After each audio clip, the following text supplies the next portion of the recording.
profil actif, j'ai 2500 patients. Il n'y a pas assez de médecins par rapport à la population. Je pouvais faire ma chimio une semaine sur 2. Un médecin qui part aujourd'hui, il faudrait 2 jeunes médecins pour pouvoir le remplacer. Moi, ça fait des mois que je rentre plus manger avec mes enfants. Je rentre, ils sont déjà couchés.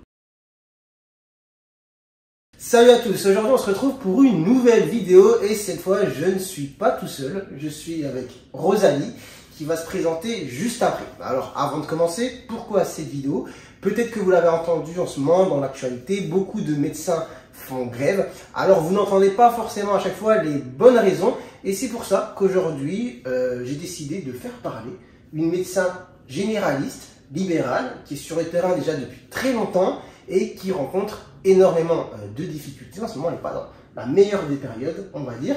Et elle a le courage aujourd'hui de venir ici et de dire un petit peu ce qui ne va pas et pourquoi elle a décidé en ce moment finalement de fermer le cabinet. Donc je ne vais pas monopoliser la parole plus longtemps.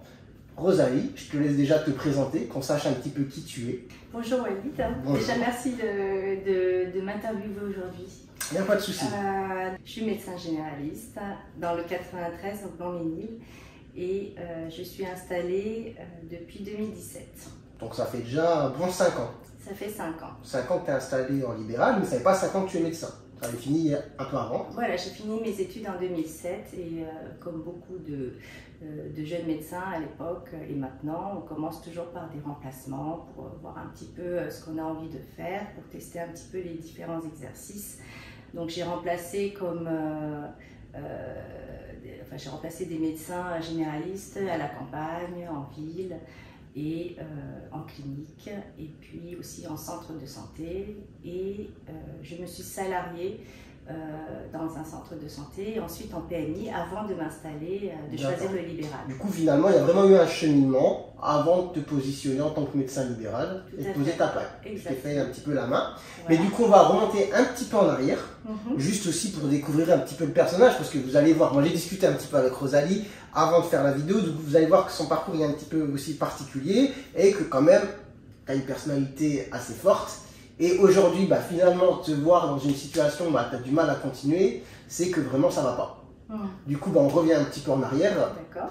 Et juste si tu peux nous dire, finalement, les études de médecine au début, comment ça se passe?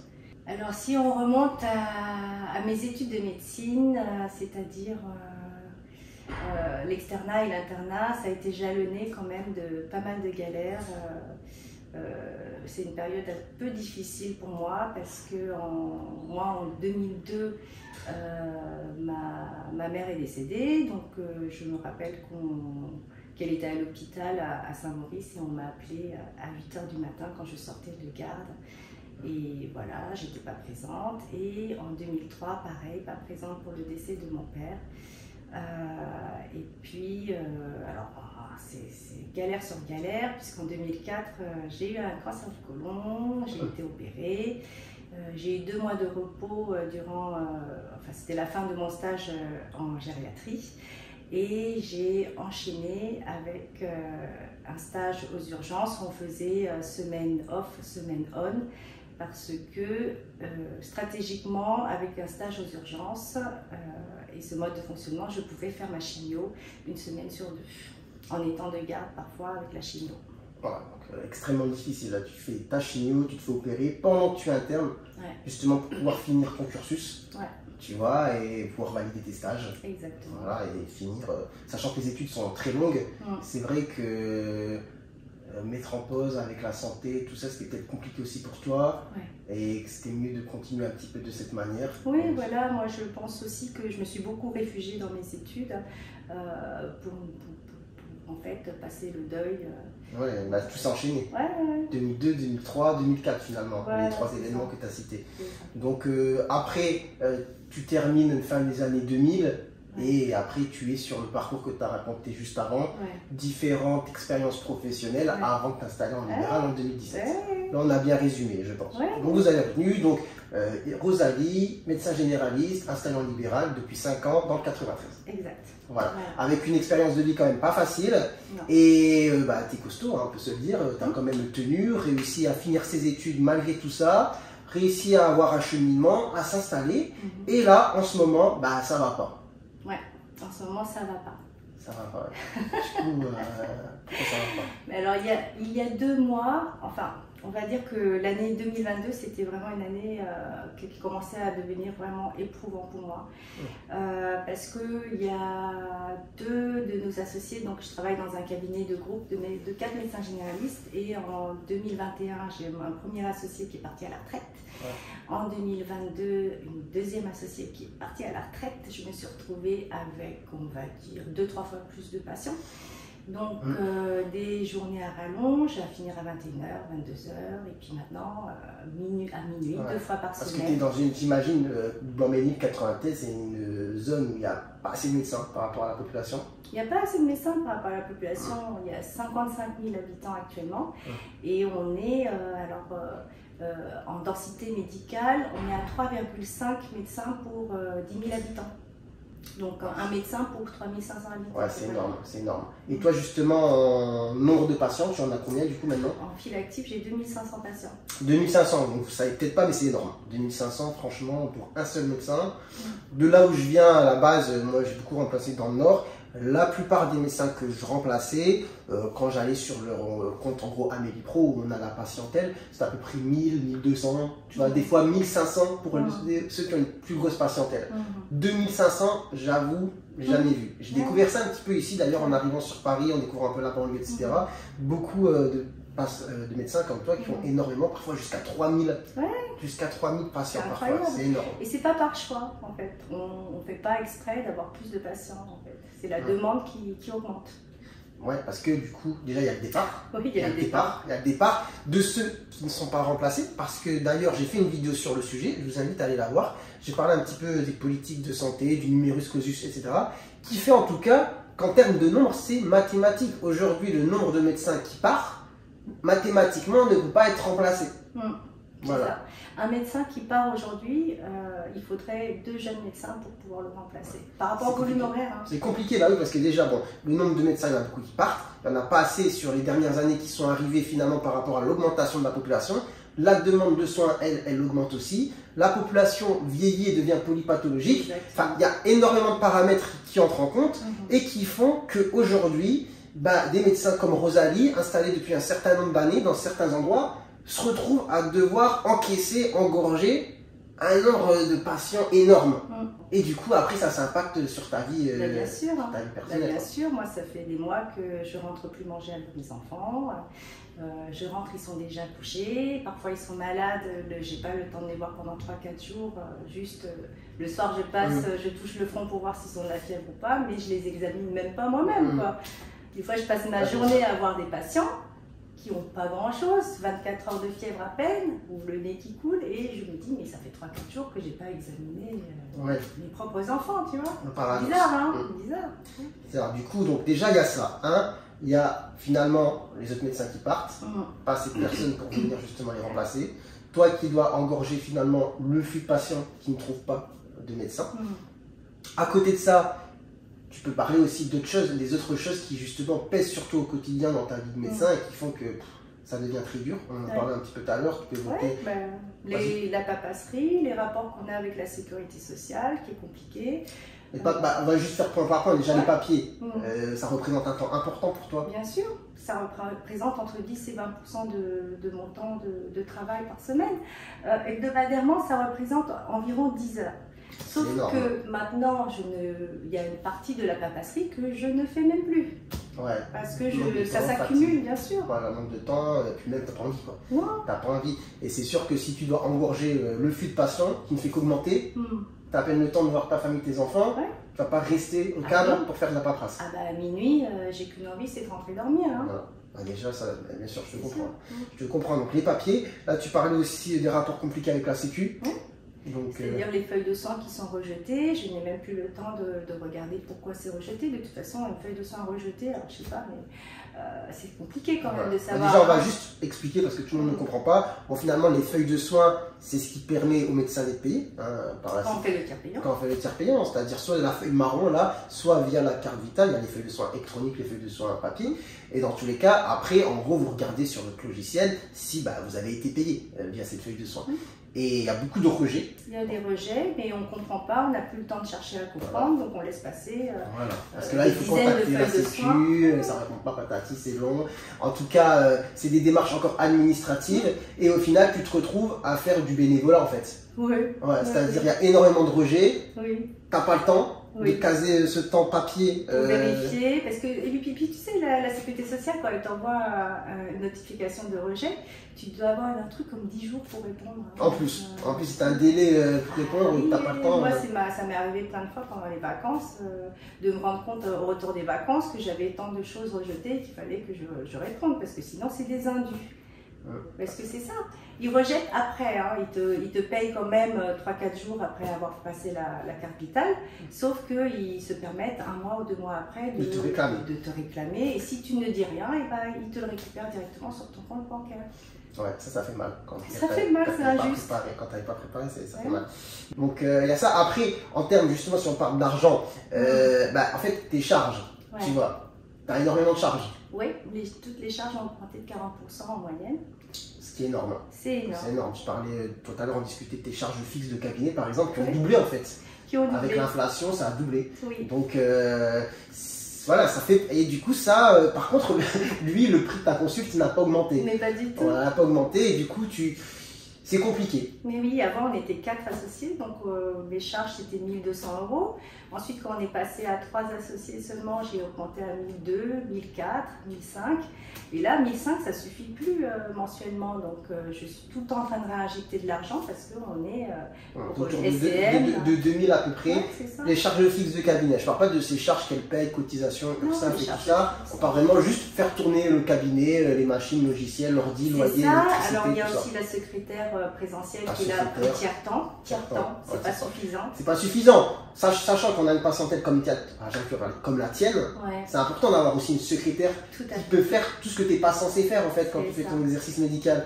Mais si tes charges fixes elles doublent, que tu n'as même pas le temps de faire tes propres parés de papier pour être payé en fait juste de tes consultes, et qu'en plus de ça, toi en tout cas ton prix de consulte ne monte pas, qui reste, faut le dire, c'est pour ceux qui ne savent pas, je pense que tout le monde le sait, c'est 25 € le prix brut d'une consultation. Donc finalement, si on enlève tes charges, etc., à la fin il reste combien? Je sais pas, c'est entre 10 et 12 €. Ouais, 10 €. Donc faut en faire de la consulte pour pouvoir. C'est compliqué. Mais de toute façon, on ne choisit pas le nombre de consultes. Enfin, j'ai des collègues qui me disent si tu peux fermer à 19 h ou à. Mais c'est pas vrai. Parce que c'est refuser des gens. Et refuser des gens, c'est aussi culpabiliser derrière et repenser à ce qu'on n'a pas pu faire. C'est vrai que c'est un grand débat. Ça, les gens gèrent la chose de différentes manières. Il y en a qui vont pas avoir de mal justement à mettre la barrière, à dire stop. À un moment, je me protège et en fait, je peux pas. Et après, il y a plein de personnes aussi comme toi qui n'arrivent pas. Et c'est compréhensible de se dire, voilà, les patients viennent me voir, ils ont besoin. Et en fait, si je dis non, ils vont où? C'est ça en fait. Hein. Il n'y a pas de médecin, ils vont où? On se sent mal après, de toute façon. Donc, parfois, c'est même mieux, c'est plus rapide et même mieux pour nous de voir la personne, quitte à prendre 15 minutes de plus, 20 minutes de plus. Toi, tu te sens mieux, tu dis, voilà, j'ai donné mon coup de main. Tu rentres fatigué, mais tu as le sentiment du devoir accompli. Voilà, mais tu as ce côté, tu as le revers de la médaille, tu dis, je suis rentré quand même à minuit. J'ai pas vu mes gosses, et puis c'est tout le temps comme ça maintenant en fait, parce que clairement sur le territoire il n'y a pas trop de solutions, je veux dire il n'y a pas assez de médecins, les gens sont partis, et quelque chose d'important c'est qu'en fait ceux qui terminent ils veulent pas s'installer, parce que après tout ce qu'elle a décrit, il faut se mettre aussi dans la place des gars qui vont arriver au défi bien sûr, là où tu es, ou comme on l'a dit c'est compliqué, il y a beaucoup de gens qui font le choix, une fois les études terminées, de ne pas s'installer. Soit ils continuent à remplacer, comme ça ils vont un petit peu à droite, à gauche, et c'est plus simple à gérer. Soit il y a l'option du salariat, et je ne vais pas mentir, moi j'en ai parlé en vidéo, j'ai choisi cette option pour l'instant. Donc je suis salarié, et j'ai pas à gérer tout ce que gère Rosalie. Et franchement, je ne vais pas vous mentir, j'ai toujours pas envie de gérer tout ce que gère Rosalie. Tu vois. Et c'est compliqué pour l'instant, c'est vrai que vu le climat actuel, je me projette pas trop dans cet exercice en tout cas libéral, dans des endroits où justement on a envie de bien faire son taf. Tu as envie de soigner tout le monde, tu as envie de bien faire ton taf, mais tu te rends compte que si tu fais ce choix, tu vas prendre cher. Tu vas prendre très très cher. Tu vois. Et ça c'est le dilemme en fait. Qu'est-ce qu'on fait maintenant dans les années qui viennent? on continue à faire comme Rosalie et du coup à prendre la décision de se poser dans des endroits où il n'y a pas assez de médecins, où les gens sont un peu en difficulté et de taffer comme pas possible et voilà, au prix de sa santé, ou alors d'avoir la vie un peu plus tranquille, pour certains de se déconventionner, c'est-à-dire en fait ne plus être en lien avec la sécu, faire tarif libre et aller finalement soigner que ceux qui ont les moyens financiers de le faire, pour pouvoir finalement de son côté exercer dans des bonnes conditions, c'est-à-dire avoir la structure, pouvoir se payer une secrétaire qui n'est pas à tire-temps, ne pas devoir diminuer son chiffre d'affaires d'un certain pourcentage du fait de l'inflation. Il y a beaucoup de choses, encore j'en oublie. Donc en fait, dans quelle direction ça va? Donc là, vous avez voilà, vraiment témoignage de quelqu'un qui ment pas, qui travaille depuis plus de 5 ans, mais en tout cas en tant que médecin libéral depuis 5 ans, en zone, on va dire, c'est un peu sous-doté, hein, le 93 Bandelier. Oui, 3,5 médecins, ouais, 3,5 pour 10 000. Et voilà, qui continue pour l'instant, mais là, t'étais à ça voilà, d'exploser quoi. Ben c'est ça, c'est-à-dire que quand tu te dis tu peux faire ce boulot-là, aller sur 6 mois, sur 1 an, mais tu as une échéance, tu te dis au bout du tunnel, bon, il va y avoir quelqu'un qui va venir t'aider, on cherche, ça fait 2 ans, on cherche un collaborateur ou un associé, on ne trouve pas. Les remplaçants passent et ils repartent. Ouais, passe mais passe, tu vois. En gros c'est ça, hein, bah, ils passent mais c'est compréhensible quoi, et s'ils te remplacent et qui finalement calque ton exercice, ils disent oulala, je me projette pas trop, bah, je me casse quoi. Mais c'est ça. Voilà. J'ai un remplaçant là qui est là quand même depuis 2-3 ans et il attend qu'une chose pour s'installer en fait. Il attend qu'on ait des locaux mieux, il attend qu'on ait un secrétariat physique qui filtre les patients. Ça c'est vraiment un point important, moi je le souligne tout le temps, enfin souvent en tout cas dans les vidéos etc. ou quand je parle à d'autres gens. Moi vraiment un élément qui fera que j'arriverai vraiment à me projeter dans une installation libérale et tout ça, c'est de pouvoir avoir une secrétaire. Je ne peux pas. Moi, j'ai fait beaucoup de remplacements où j'ai travaillé dans des endroits où il n'y a pas de secrétariat. C'est impossible. Vous ne pouvez pas gérer la charge médicale et la charge de secrétariat à côté. Sachant que dans votre charge médicale, il y a une charge administrative que la secrétaire ne peut pas gérer. Il y a des choses, c'est à vous de le faire. Donc déjà, ça, bon, c'est tout, vous ne pouvez pas l'enlever. Mais si en plus, vous rajoutez tout ce que la secrétaire est censée faire, c'est trop dur.